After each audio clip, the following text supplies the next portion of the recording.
Hi, I'm Linda from Garden Betty.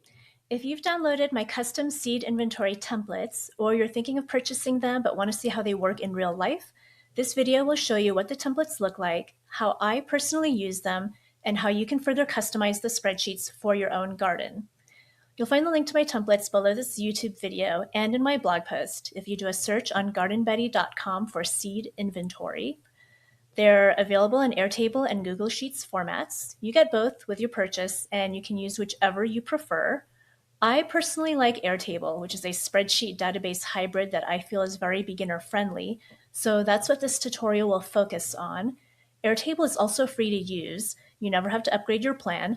So you just need to set up a free account at airtable.com.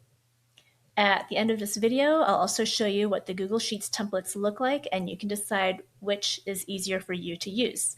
So let's get started. I'll make myself small here. Here's a look at my own seed inventory in Airtable. First of all, once all of the data is filled in and you feel like it's really overwhelming to look at, you can change the height of the rows to give the text a little bit more room to breathe. So you can do that by going up here to row height, and you can adjust to medium or tall or extra tall. It just gives you more space in the cell so you can see all of the info, more of the info in each cell, or you can go back to short, which is the default view. By the way, Airtable doesn't have a way to adjust font sizes. So if you see me zooming in and out of the spreadsheet, I'm just using the browser zoom so you can get a better look. But let's start over here on the left.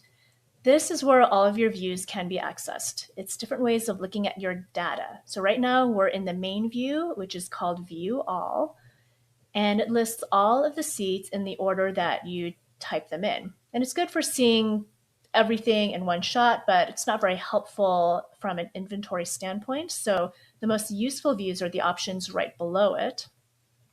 If you click on Types, let's back out a little bit here.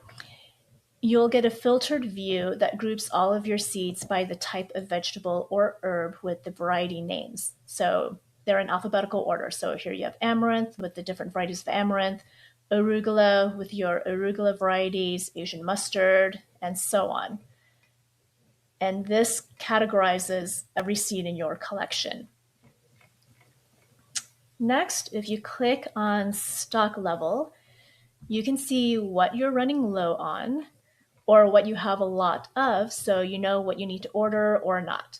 So in this first group, I can see what I've run out of because the stock level shows as none.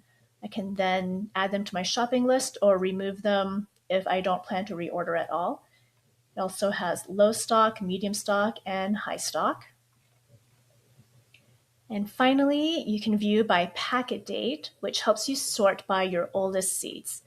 This is useful for knowing which seeds you might want to do a quick germination test with if you aren't sure they're still viable.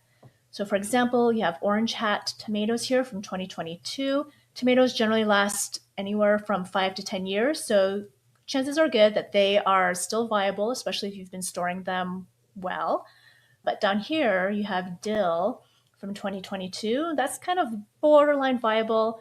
It's like a good variety to either do a germination test on or sow it more heavily when you're in your garden, or just compost it together and get a fresh packet of seeds. So let's go back to view all. In Airtable, each row is called a record. And if you hover your mouse over this first column, you'll see this arrow that says expand. Clicking on it will bring up a full page expanded view of that record. For how I use my spreadsheet, the expanded view isn't that exciting, but it becomes a lot more helpful if you decide to add other fields like notes and photos, and then you can see them all in one place.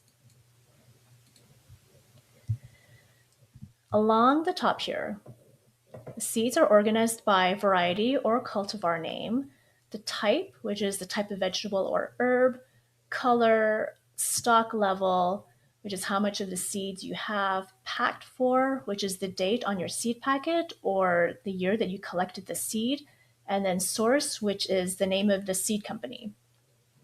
All of these colored bubbles that you see Those are options that you can choose from a predefined list. So you can just click on the cell, click on the arrow here, and you'll find all of the options in this drop-down menu.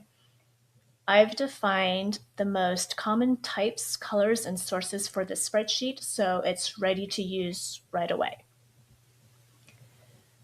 And also, you don't have to fill out every field in a record the way that I did. You can just use what's most relevant to you. But I recommend adding at least the stock level and the pack date for your inventory keeping. And what we're looking here is the vegetable and herb sheet. But there's also another tab along the top here. You'll see for flower, clicking on that will take you to the flower collection.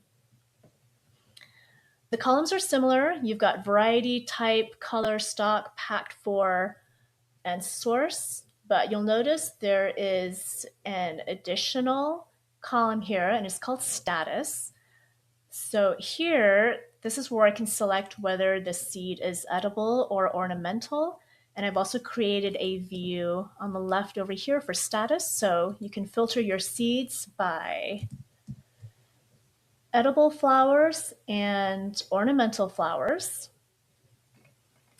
The flower template has its own set of options for types and colors as well. And it covers the most common flowers that you might grow right here. So let's go back to the vegetable and herb spreadsheet. And I'll show you how this looks in action. To add, let me move my little bubble here. To add a new seed packet, you just go to this plus sign right here in the lower left corner, which is add a record. And by the way, when you start filling in your spreadsheet, you'll notice a number that's right here at the bottom of the table. That shows the total number of seeds that you have. So we click to add a record, and I'll add here some beets that I have, which are Golden Detroit. And that's beet, and these are yellow right there. It's a brand new packet, so that's high. It's from 2025 and it's from Peaceful Valley Seeds. There you go. So you just go down the row to enter all of the details. Once you're done with that one, you can add another new record. For this one, I'm actually going to use the keyboard to enter in the details. So this is for Goodman cauliflower. To advance, move forward one cell, you just hit the tab key. And then since this is a cauliflower, you can start typing in cauliflower. Once it appears, you can hit tab. This is white. Start typing it in, white. Hit tab. High, stock from 25. So you can see how the options automatically pop up. And once it's selected, you can just hit tab and it will fill in the cell for you. This is from Territorial Seed. And then once you reach the end, you hit Shift, Enter, and we'll start a new row. Then you use your arrow keys to go back up to the beginning or to move between cells. Now, let's say you're entering a seed packet, but the type or the source isn't in the options. For example, let's go here. You see there's an option here for chive. Let me actually make this a little bit larger so you can see. Okay. So there's chive, and then there's also onion, but you have a bunch of scallions and you want to group all of your scallions together because you've got a few varieties. So you can just type it in and then hit enter. So let's add Tokyo bunching. And then these are scallions. So we can type in scallion. Nothing shows up because there's nothing there. But type it in, hit enter, and then it automatically adds scallion to the list. Then you can go in and fill in the rest of that. That's from there. All right. So when you typed in scallion, it was added to the list automatically. You can double check that by going to the top right here, to the top of that column, click on the arrow, click Edit Field, scroll to the bottom, and then you'll see scallion right here added to the bottom of that list. You'll see also add option here. You can also add in the type of vegetable or herb to the list from this. Because I like things nice and orderly, I will click on the gray dots next to the name here and then drag scallions up right here so that the list stays in alphabetical order. If you're not crazy like me, you can just leave it at the bottom as is, but I just like seeing them. I like seeing them in order. Then the same process goes if you want to add a new source. If those scallions were not from Territorial Seed, maybe the seeds are from Eden Brothers. You can type in Eden Brothers and then hit enter and it will add it right there. You can go up to the top here, click Edit Field, scroll to the bottom, and you'll find Eden Brothers right there. If that doesn't bother you having it at the bottom, that's cool. You can just cancel or save. I will just drag it up the list to right here and then save. And then after that, if you type in something else, let's see, some kind of broccoli here, you can type in Eden Brothers and you'll see that it appears in your list right there. Okay, let's do the same thing over in the flower spreadsheet now. We'll move to that tab. I will add some calendula that I have. So click on the plus sign. This is called Neon, and it's a calendula. I'm just using the tab key because that's the fastest for me. This calendula is orange, and it's edible. Got lots of it from 25, and it's from Territorial. There we go. And then I'll go to the next line, so Shift Enter. Go back to the beginning.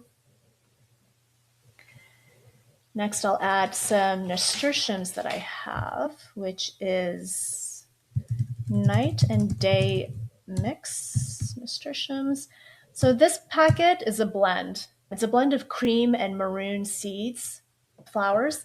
So for that, I usually just pick mixed, but you can also decide that you can categorize them under cream or under red, or if red is too broad, you can create a new option called maroon, but I just leave it at mixed. And then high, there you go. Now, if you need to delete a record, that's very easy. Just right click in any cell in that row, right click it, and then you can hit delete record. That's it. There you go. Okay, so now that you've seen how I use my spreadsheets, I'll show you what it looks like as a blank slate.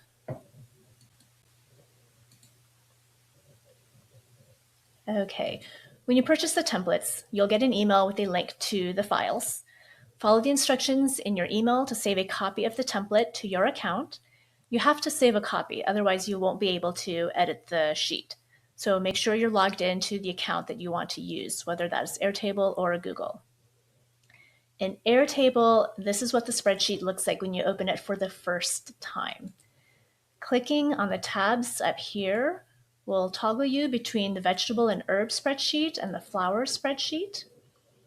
You can adjust the column widths however you like, right there. And then just like before, you can adjust the row height using this icon along the top, making that medium or tall. So let's go back to here. Let's start by entering a seed packet, and I'll do some tomatoes. By the way, if you have a ton of seeds, the first time doing this inventory might be a little tedious, but once you have all of the details entered, it goes much faster each year, because then you're mostly just changing the date or you're only adding a few packets at a time. So that's tomato. These are indigo cherry drops. These are actually red with some purple shoulders. So I'll just categorize that as purple. Got a lot of that. 25 territorial. Okay. Now, you have a few ways to customize this template to suit your needs. Let's say you don't care about inputting the color. You can right-click on the column header right here and either hide field or delete field, and it will take it off altogether. Same goes over here for the source. If you buy seeds from the same handful of seed companies every year and you don't need all of these options, especially if you are scrolling through the list and it takes too long, you can go up here to edit field, and then you can click on the X next to any name to delete it from the list. You can always go back to the source and then add another option as you keep building your collection. If you have other things you want to track, you can easily add new fields to your spreadsheet. So for example, click on the plus sign right here to add a new column, and it will bring up all of the fields that are available to use. So if you want a space to write notes, you can select either single line text or long text. Enable rich text formatting means that you can make things bold or italic or bulleted, and I always like enabling that. So create field, and here you can add in some notes. Let's say I want to do some color notes, and it's like red cherry tomatoes with purple shoulders, and that's a little note for myself. If you expand that, you'll see the notes are right here.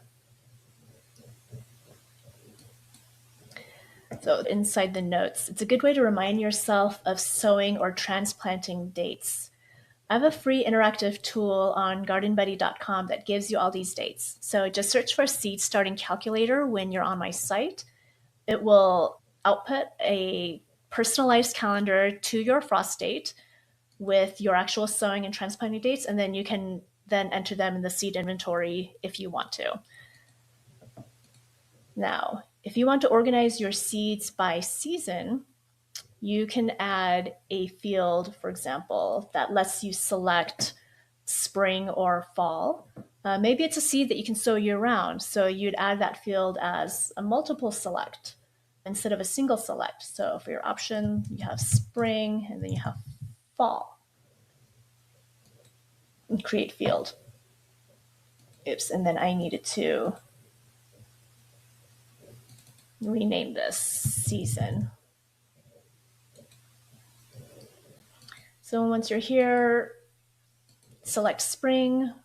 Maybe it's spring and fall, but you'll have them both there. Now, if you want to upload photos of your seed packets, especially the back of the packet if it has planting instructions, you can add another field here for attachment. This will let you upload images, documents, and other files. It's a really great way to get a more visual display of your seed collection because you can go over to the left here and create a new view right here for gallery, and it will format all of your data as little cards. Let me do that over in my personal spreadsheets. Okay. Let's create a new view for gallery. You'll see that the new view appears over here on the left with all of your other views.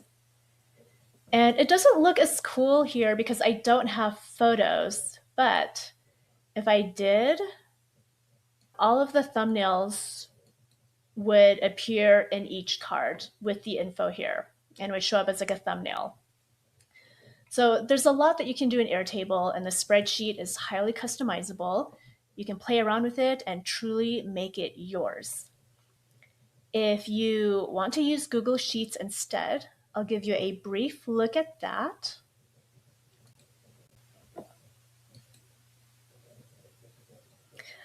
It's more or less the same.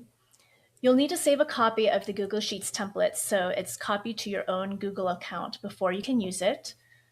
My Google Sheets template, FYI, will not work in Excel. So make sure you only save a copy to your own Google Sheets account.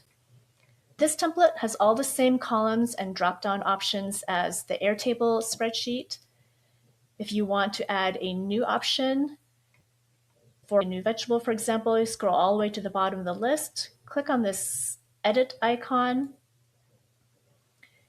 and it'll bring up the list. And from here, you can trash any item, or you can add another item right here.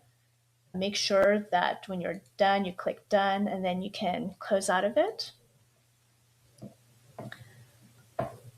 Down here, you'll see there's the vegetable and herb sheet and the flower sheet. They both work the same way. Now, views work a little differently in Google Sheets, but if you're an Excel user, the interface should feel familiar. So you can right-click on a column to sort the data, such as A to Z, Z to A, lowest to highest, right here. If you click on the funnel in the toolbar, it'll bring up all of your filter options. So you'll see that these little lines start appearing right here. There we go.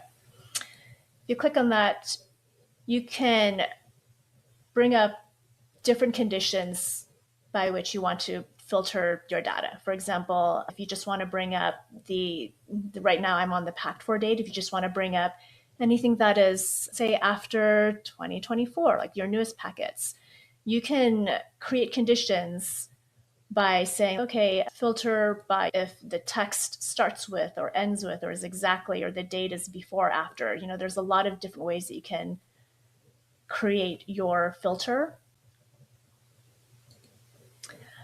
You can also turn the filters on and off by clicking and unclicking, toggling that funnel icon. So the filter options that you create here, they're usually temporary. You can save any filter that you want if it's your favorite view, so that you can go back to it and you access it from the data menu here. And when you create a filter view, it will show up here. Instead of saying create filter view, you'll have another submenu and it will show you what filter view you created, and you can select that. What the filter does is it will sort your seed by the conditions that you set, and then it hides the rest of the data. So you have a very clean view of the spreadsheet that only has that view. From there, you turn it on and off if you want to see everything again, or you can click on a different filtered view, and that will let you see a different set of conditions. So there's different ways that you can work it. It's hard to demonstrate filters with an empty spreadsheet, but if you prefer to work in Google Sheets, know that you have lots of customization options in here. Let's go back to my regular one to view all. So that wraps up this tutorial. If you haven't downloaded my seed inventory templates yet, you can find the link to my templates below this YouTube video and in my blog post if you do a search on gardenbuddy.com for seed inventory. I hope all of this helps with keeping your seeds more organized. And if you have any questions, feel free to leave a comment or email me.